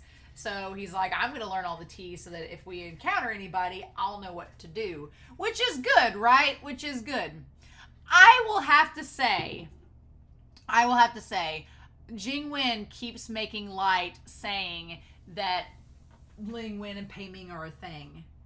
They are not. I am honestly, here's the thing. It could go either one of two ways, right? Either I am going to consider Pei Ming and Ling Wen to be platonic besties, like they are just best bro friends. There's nothing there between them, because Pei Ming, if you think about it, she's kind of like Banyu. She was, promoted to a position of power during civil unrest with her people, and she kind of rose through the ranks to become this, this figure that has power and authority, and that's not Pei Ming's type. Ling Wen and Banyu are not Pei Ming's type at all. So what's funny and ironic about it is that, Ling Wen being like Banyu is not Pei Ming's type, and Pei Ming seems to have a great relationship, as friends with Ling Wen, but then he chides Pei Su for liking Banyu. The ultimate irony is going to be if Pei Ming realizes he actually does like Ling Wen, and then he's like, oh my god, I'm like my descendant. And you know, if that's gonna be the ultimate irony. But I'm honestly okay with it either way. The part of me doesn't want him to like Pei Ming or want him to like Ling Wen that way, because Ling Wen clearly has something with the Brocade Immortal with Bai Jing going on. Something's there. Again, adding to our ghost and heavenly official relationships, right? So Ling Wen and Bai Jing clearly have a thing going on, and a part of me doesn't want Pei Ming to get in the middle of that. And so if they just stay platonic best friends, I'm totally okay with that. If for some reason we get this whole thing with the Brocade Immortal settled and he is able to like pass on in peace or whatever, and Ling Wen can get that resolved, and then her and Pei Ming go on to be lovers, I won't diss that either. But I do love the fact that in this chapter set, Pei Ming is like, we are not lovers, we're just friends. And she's like, I know, but no one else knows that but us. And so I kind of love that. I love that there's this eternal broship between Ling Wen and Pei Ming, and it's like totally platonic. They're just friends. It's great. Also, I feel like it helps the matters that Ling Wen is in male form during all of this, because Pei Ming, he is most definitely heterosexual and is definitely into just the ladies. And so I feel like Pei Ming's like, yeah, I'm just into the ladies. And so I feel like seeing Ling Wen in male form helps to reinforce that broship with Pei Ming. We just have to hope that Xilian never becomes a female character, because if he does, watch out, because Pei Ming may be like, oh, well, Hua Chong, and then Hua Chong would kill Pei Ming, so it's probably not going to happen. But yeah, so yeah, Xilian being like, these three tumors really live up to their names, each nastier than the other. Yeah, Shi Wudu in comparison seems, well, no. Shi Wudu did something really bad. I can't say. Honestly, Pei Ming seems to be the most innocent of the three. It goes in a range. There's, oddly enough, Pei Ming's on the most tame spectrum. Ling Wen, kind of justified maybe in their actions. Shi Wudu, no, that's pretty sketch. I'm like, Shi Wudu, you did something you should not have done. Even if it was to save your brother, which admirable, awesome, should not have done what you did to Heshan. Not cool. But yeah, and then poor Pei Su, like, his speech patterns may be messed up for life because of Xilian's food. So, are you going to take responsibility for that, Xilian? Banyu will love him either way, so it doesn't matter, right? So, of course, Hua Chong knows of all the scandals. And so the kingdom of Zhuli, which is the kingdom that took over from Yushi. So there is a connection to the Rainmaster there. Oddly enough, the Rainmaster came in contact with Ling Wen, and they got to a standstill, and the Rainmaster left. That is fascinating to me, because once we find out that the supposed rumor that Ling Wen was tied into the fall of Yushi and Zhuli taking it. Oh, well, here's the thing. That's interesting. But now looking back, Ling Wen probably had no part with Zhuli taking over Yushi. She just had a part of Zhuli falling. So maybe that's why the Rainmaster was okay with Ling Wen, because if Ling Wen had a part in Zhuli falling, the Rainmaster was like, oh, okay, no, we're cool, we're fine. It's Pei Ming, and Pei Ming that's worried about the relationship, because Pei Ming was involved in the fall of Yushi. There's so many kingdoms overthrown in this damn book. I'm like, you just need a chart of like kingdoms overthrown, people involved. That may have to happen by the end of this series. I'm like, what the hell, right? So we get the idea of the essay contest, which is the most nerdy thing that a bunch of civil gods can do, is have an essay writing contest. Nerd! But Jing Wen comes down and he's like, well, wouldn't it be funny if I just entered the contest, and then if I win, I'll reveal it was a puppet of me, and I'll get more worshipers, and it'll be this big old thing. And so he tries to kind of take advantage of the situation and his power and authority and do that. But I really love the message that MXTX is saying. It's a very progressive message. Again, MXTX likes to be progressive in their messages, which I'm all for, tying in reality with, historical fantasy. And what I love about it is that MXTX is kind of pointing out how, people during periods of civil unrest, they don't want status quo and, oh, flowery, don't we love our country? They want critical pieces that hold it accountable. And that's something we see in modern times. I was thinking back, because I teach English, and I was thinking back, one of the sections we do in one of my classes is about drama, and American drama is something that came about around the 1920s, 1930s. And what I love about this is that the history of it, people during the times of the Great Depression in the United States during the 1920s, it was a time of the Great Depression. People didn't have any money. They were struggling. The economy was just shit. Everything had gone to hell in a handbasket. And people, for escapism, the last thing they wanted to go do was go to watch plays about Victorian high society and Shakespearean plays of the wealthy monarchies and stuff. The people were tired of it. They were like, we're living in destitution. Things are really bad. The last thing I want to do is hear about somebody's first world problems, because I have real problems that are more serious. So at the time, American drama was this subgenre of theater that came about and developed that were about real stories about people struggling and characters that could be relatable to the audiences watching the plays. Instead of people going to the theater for escapism and seeing these grandiose stories about kings and queens and these epic, romances between noble parties, instead the plays were about like more working class people struggling with the surroundings they were in and trying to find hopeful ways to move forward. And people really found that inspiring. They were like, yeah, this is the shit we want to see. We don't want to see things about kings and queens anymore. We want to read about the real raw stuff going on. And that reminded me so much of what Ling Wen was doing in this, was that Nongong, she was like, our kingdom is going through some really harsh times and things aren't good. So I'm going to write about it in this thing called Not Julie. Like, it's a very political piece, right? And I just love that. I love that Ling Wen has always been this smart, politically minded person that was just selling shoes. Like their circumstance put them in this position, but they were smart and wanted to write about the injustices going on in their kingdom. I love that. And then you have somebody from a place of power that's like, everything's sunshine and rainbows, and I'll just write about how great the kingdom is that I'm being worshipped in. And it's like, that's not the real case of what's going on, right? So the funny thing, though, with all of that is that Jing Wen blames Ling Wen for the downfall of Julie, her and Bai Jing.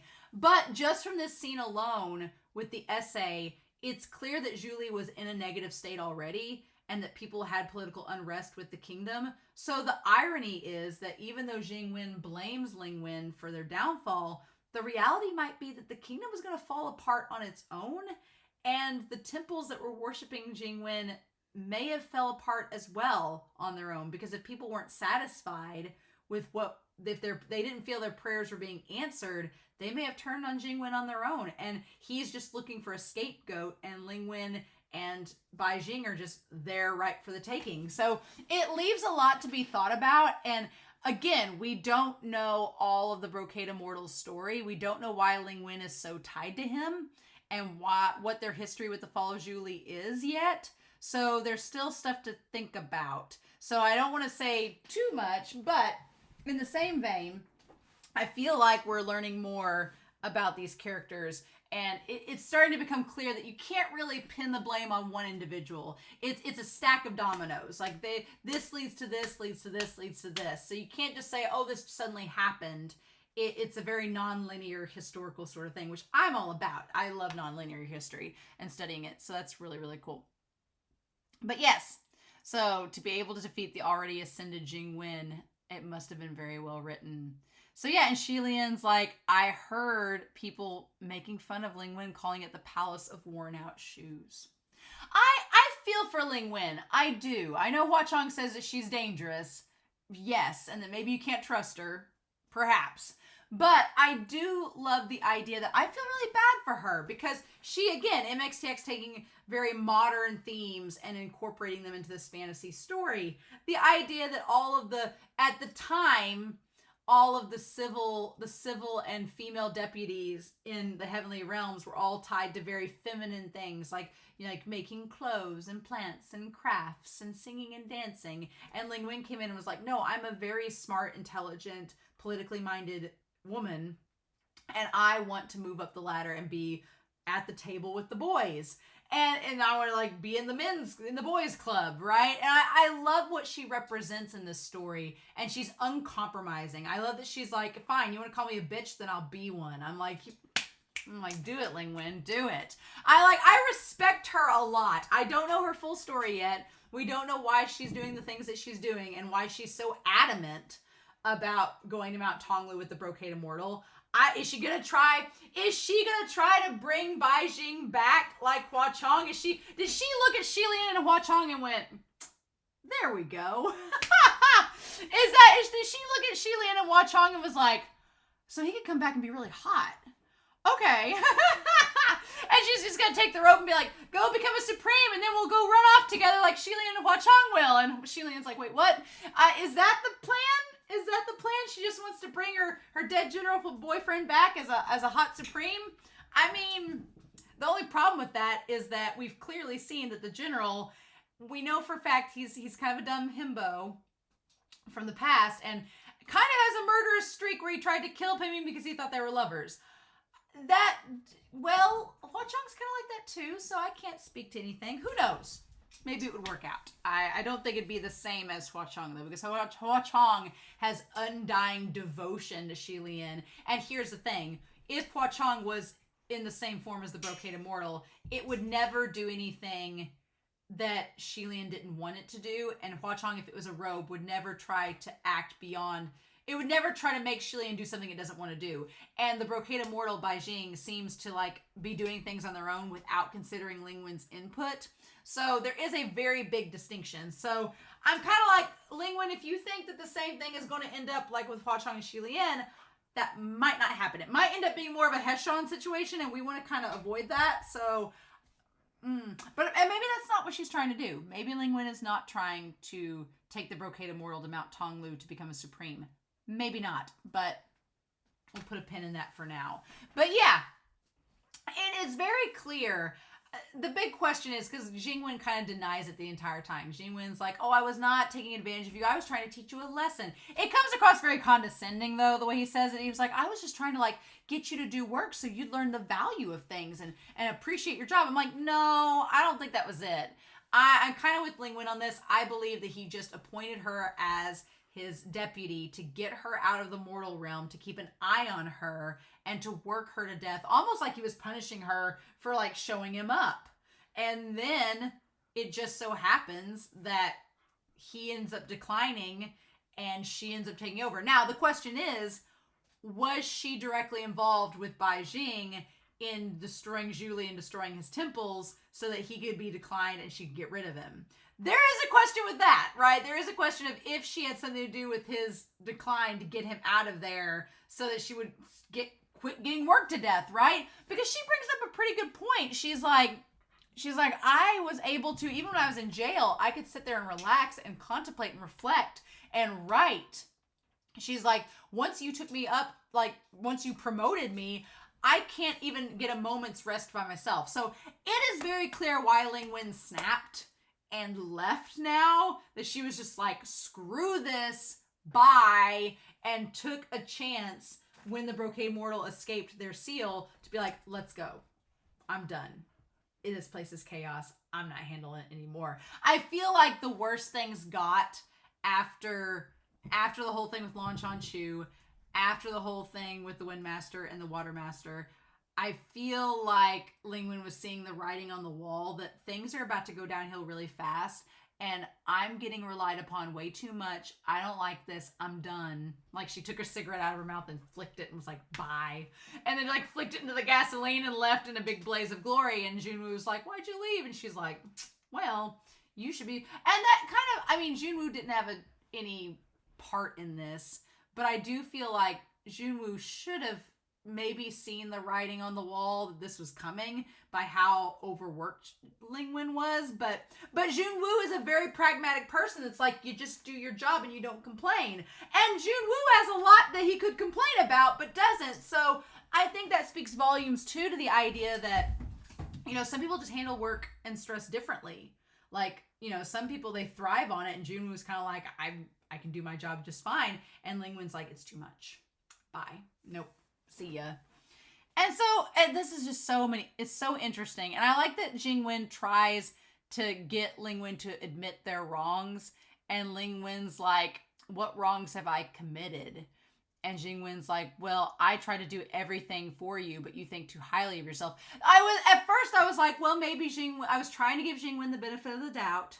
and say, well, maybe Jing Wen was just trying to like teach Ling Wen about all the different things that a heavenly official does and like get them prepared for ascension. And maybe that was the case. But the moment that Jing Wen says, but you're a woman after all, you can't reach that high, you have to admit this truth, I was like, oh, never mind, bye. At that point, I was like flicking my proverbial cigarette and was like, no, see ya. You're just being really sexist. So we're all good there. And I like that Ling Wen laughs, being like, wow.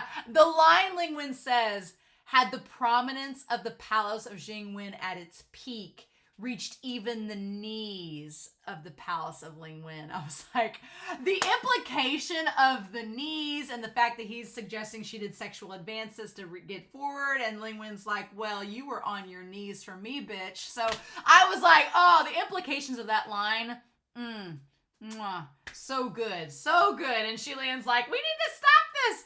It's fine. And so I like that Shilian's method of finding them. I never would have thought of that. Like, how are they going to find them if they think they're underground? But his method of being like, I'll just punch the ground. And then when we can't talk to them, but we can hear what they think and say. So if they notice something, then it's like, warmer. It's like Marco Polo. We're playing Marco Polo with craters in the ground. And Hua Chong kind of distanced himself to do the same thing. Love it. Love it.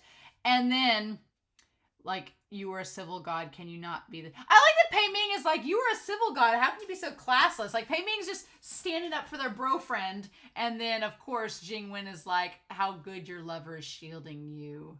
And I like that who isn't... Ling Wen, in your mind, who isn't my lover. It's almost like Ling Wen is suggesting, like, you wanted me, but I said no to you. So now you just think that everybody else is my lover because you couldn't have me. There's that like undertone to it as well, which is fascinating. And I like that Pei Ming's like, I'm not her lover. Of all things, Pei Ming, the womanizer supreme, of all things, Ling Wen is like, they're just bro friends. I love it. I really love it. And then that's when Shilian comes in. And Shilian is amazed that Jing Wen is just a statue of a eunuch, which is interesting. It's a eunuch slave statue seen in the graves of concubines. They were steeped in essence of femininity and the shadows, which is a good choice for possession. But for a male heavenly official like Jing Wen, who is so small-minded when it comes to losing to a woman, to end up as a eunuch slave statue was exceedingly ironic. Yeah, like a cruel punishment, right? What's interesting is that Jing Wen not only knows Shilian, but he seems to somewhat respect him. And Shilian's like, well, this is awkward, because I'm like, thank you for respecting me. But also, but yeah, and of course, Ling Wen is just like, oh my gosh, look at you, you're a statue of a eunuch. Like, she sees the hilarity and irony of it all. Also, I say she. Ling Wen is in a male form this entire time. But since we find out that and the thing about it is, this is a very different situation than the Windmaster. The Windmaster chooses to take a female form, so it's almost like they choose to kind of be in that trans state. Whereas Ling Wen, who was born a woman, cannot change back into a woman at this point. The Brocade Immortal is literally keeping Ling Wen a man so that it's not... I feel like if Ling Wen turned into a woman, it could have persuaded the Brocade Immortal to let it go, to get off of her, and to decrease in power. But that's not happening, so Ling Wen's stuck as a man. So I'm still referring to Ling Wen as a woman, but they're in male form right now. Because they don't have a choice. The Brocade Immortal won't let them. And so, yeah, Jing Wen grabbing her hair and blaming her for sleeping with everybody to get where she's at. And Ling Wen's like, I really just got here because... And honestly, it's Jing Wen's fault. If Jing Wen hadn't appointed her as deputy general, she wouldn't have rose up the ladder. So it's like, it's kind of like you made a self-fulfilling prophecy. Come on now. And that's when Jing Wen makes the comment about the penis. And Shi Lian being like, it doesn't matter if you have a penis or not.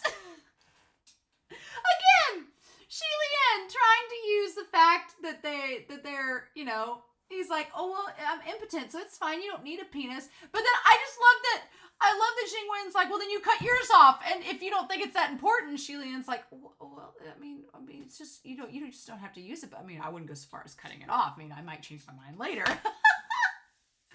I was like, Hua Chong would never let Shi Lian do that, first of all. But then the best part is that Jing Wen's like, well, if you don't think it matters, then why don't we just chop it off? He's like, if you won't chop yours off, I'll chop off his. I love that that's where the logic went. I love that Shilian was like, it's okay if you don't have a penis. You know, he was trying to be nice. He's like, it's okay if you don't have a penis. You don't need one to be who you are. I never use mine, so it's totally fine. And then Jing Wen's like, well, then just chop off yours. And Shilian's like, well, I don't think violence is the answer. and then Jing Wen, the logical jump of being like, well, if you won't chop off yours, then I'll chop off Pei Ming. And Pei Ming is like, what the fuck? Pei Ming being like, are you freaking kidding me? No! That was so funny. Of Pei Ming being like, why? Because Pei Ming very much relies on his penis. He very much wants to keep it. And he's like, no! The funny thing is that neither Pei Ming nor Shilian, I think, ever want to, like, take a female form, like what Ling Wen and the Windmaster does. And for Shilian, it's just because Shilian's like, I'm not comfortable with that. Like, it's cool if you do it. It's not for me. But Pei Ming, I feel like, is like, why would I want to become a woman? I just want to have sex with them. So it's like... God, it's so funny. He's like, and then he says, it's even though, and Shilian tries to say, like, look, it's wrong for you to bully, it's wrong for Ling Wen to bully you after you've declined into this state, but you bullied her too, so technically you all are even. And then that's when he brings up, he's like, now that you mention it, I need to grill her on this. Did you play a part in the fall of Julie? And so, of course, he would have something to lose if she did. But Ling Wen says nothing. And he's like, you were causing shit in the dark. It must have been you, or the kingdom wouldn't have fallen so fast. And Shilian's like, whoa, you're really jumping to conclusions. Like, we don't have any proof of any of this.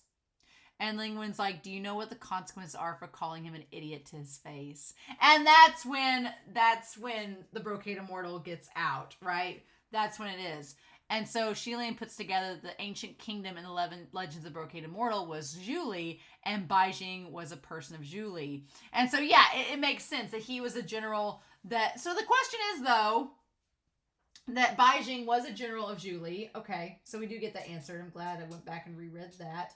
So the question is, like, what... Because Ling Wen's kind of like... That sort of makes things complicated, because if Baijing was a general of Julie, then, and Ling Wen was supporting him, then she wouldn't have had anything to do with Julie's downfall because she's supporting Baijing. However, if we go back to the Brocade Immortal, the idea is that the girl, we assume now is Ling Wen, gave the Brocade Immortal to the general and it killed him. Was she killing him to stop whatever battle they were in, and it led to the downfall of Julie, and then maybe she regretted it? I don't know. Maybe she did this thing to Baijing and regretted it afterwards, or realized she loved him. We don't know the full story. That's the problem. The problem is we don't know the full story, so it's really hard for us to say for sure. But that's when Ling Wen is like, I can't control Baijing at this point. He's already dead. I like that. Okay, so she says that she tries to soothe Baijing, saying that Jing Wen is dead. So I guess Jing Wen is dead. I guess Baijing killed him. There we go. And so now Pei Ming's like, why am I being targeted? And Ling Wen's like, well, I can't convince him. He doesn't believe me anymore. So maybe that's the case, that Ling Wen tried to reconcile, tried to reconcile and get back together with Baijing. Baijing's like, you were responsible for killing me, doesn't trust her, and is using her, and now it's just this big old thing. But I love that Pei Ming's like his killing strength would be reduced in a woman's body, and Ling Wen's like, that's why he won't let me change back, because it clearly would weaken him. Can't you tell him to count me out? And then Ling Wen's like, I like that Ling Wen is like getting Shilian involved, because she's like, if I just have Pei Ming be the target, then he'll focus all of his anger on Pei Ming, which will more than certainly mean that Pei Ming's going to die. But if we spread the wealth, Ling Wen's like, if I make it to where more people are involved, then the Brocade Immortal can get distracted and maybe won't kill any of you. So oddly enough, Ling Wen's whole situation is complicated, and we don't know the full story about Julie yet. I feel like the Rainmaster's involved, which is interesting, getting all these tied together. But I feel like we're going to eventually find out what the full deal is. We're just getting it in chunks right now. But I do feel better about Ling Wen after this chapter set. Because up until now, you know, especially with Hua-Chang being like, I don't know, she's pretty treacherous. I feel like that's true. She is treacherous. But I feel like Ling Wen, I get Ling Wen's circumstance a lot more and her character a lot more. And thanks to these chapters, I'm like, oh no, I get it. Makes sense, y'all. So... but yes. So I love that they try to weaken Beijing, and then they get caught in some nets. They're so distracted, they get caught in the nets by these little minions, these little ghosts and demons. They're like, oh, look who we caught. And I'm like, you guys have no clue what you did. And then I like at first that these fires start to come out of Beijing's hands, and Shilian and Pei Ming are like, so are we going to survive that? And we get confirmation that Qi Ying fought with Ling Wen, was attacked by the fires, was injured, but could still hop around and run away. So Qi Ying's okay. We just don't know where they are. Apparently Ling Wen ran off before he could get killed. Good to know that Chan Yixin's all right. But then, you know, and so I like that Pei Ming and Shilian are like, okay, well, if Qi Ying can withstand these little fireballs, we'll be fine. And then they erupt in these pillars. It's like Kaioken from Dragon Ball Z times 10. And Shilian and Pei Ming are like, shit, so what do we do? And that's when Shilian smells the flowers. Now, is it that only Shilian can smell the flowers and nobody else? Is Shilian the only one that can smell the flowers? Because Pei Ming smells blood. I am all for the idea that only Shilian smells flowers. Everyone else, again, it is feeding my agenda that Hua-Chang is a monster and Shilian's the only one that sees him as good. That's feeding my agenda. But yeah, that he smells the faint smell of flowers, and then there's blood dripping. I love that the torrential rain of blood is the sign of the Crimson Rain flower arriving. Like, so now Pei Ming and Feng Xin can join the club together. They've both been bloody rained on. Qi-Rong, Feng Xin, and Pei Ming have all had a bloody rain on them now. It's like Flashdance where the cord is pulled and the blood comes down. And I like that the blood rains down on Ling Wen's hands and extinguishes the fires. Fun to know that that's an effect of the blood, that they can actually disintegrate ghost fires. It's like, only you can prevent forest fires. And instead of Smokey the Bear, it's Hua-Chang like raining blood down. And then Shilian like braces himself. He's like, oh, I'll cover the rain. And it's just like Hua-Chang laughing, going, you think I'm going to rain blood on you, Shilian, Crown Prince? No. Instead, flower petals, like rose petals, flutter in the breeze, and Shilian grabs, just like he grabbed the little rose petal, the little red flower, just like he grabbed it right before they went to Mount Tonglu. He grabs it, and then I like Shilian being like, oh, so long. It was like the blood wasn't an indication. But yes, what an entrance. What an entrance. Blossoms fell like dripping blood. Blood danced like petals in the wind. The face was as spirited and handsome as the first time they met, his eye bright and alive. Languidly sheathed in the long... He languidly sheathed that long and slender silver scimitar into its scabbard and spoke, "Your Highness, I've come back." One thing I did notice about the image, though, and again, this is an artistic license. It's not mentioned in the text, but in the image that the illustrator drew of Hua-Chang, there is like the little red pearl that Hua-Chang took from Shilian when he was a kid. It is attached to his hair. And I keep waiting for Shilian to see the red pearl and say something about it, but maybe he's just not been close enough to Hua-Chang to notice it. I keep waiting for it to come up, because we know that he had the two pearls. One went to Long Ying and the other went to Hua-Chang, or we think Hua-Chang stole it. That's our theory, and it's in the image there. So I keep waiting for Shilian to bring it up, and maybe he will at some point. But so these two chapters were really a lot of fun. I loved them so much. I loved them so much. They were great.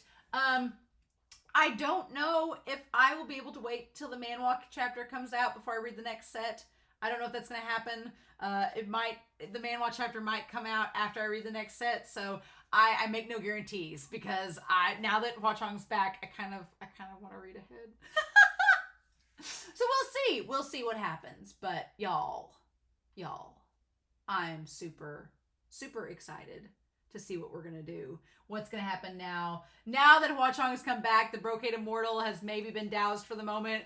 We don't know what's going to go down. Hwa-Chang's back to full strength. What's the effects of this going to be? I don't know. I'm really excited. And the Whiteboard-kun, it grows. The things get thicker. It grows deeper. Ling Wen was an interesting character. He might be dead. I think he might be dead. Brocade Immortal might have killed him. But if he died giving us a lot of knowledge about Ling Wen that we didn't know before. And now I'm really excited to figure out what we'll do next. So, but y'all, I'm really excited to hear what y'all think of these chapters. Obviously, please no spoilers, hints, or clues. I know that's hard. I know that's so difficult where we are at in the story, but I really appreciate it. But y'all, I hope y'all are excited for these chapters because Volume 5 has been just really good so far. The story gets better and better. And I get sucked deeper into it. And now we're practically halfway through, so...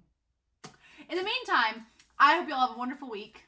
Please stay safe, take care, and yeah, I'll be back next week with chapters 155 to 158. A big old chunk of chapters coming up for Heaven Official's Blessing.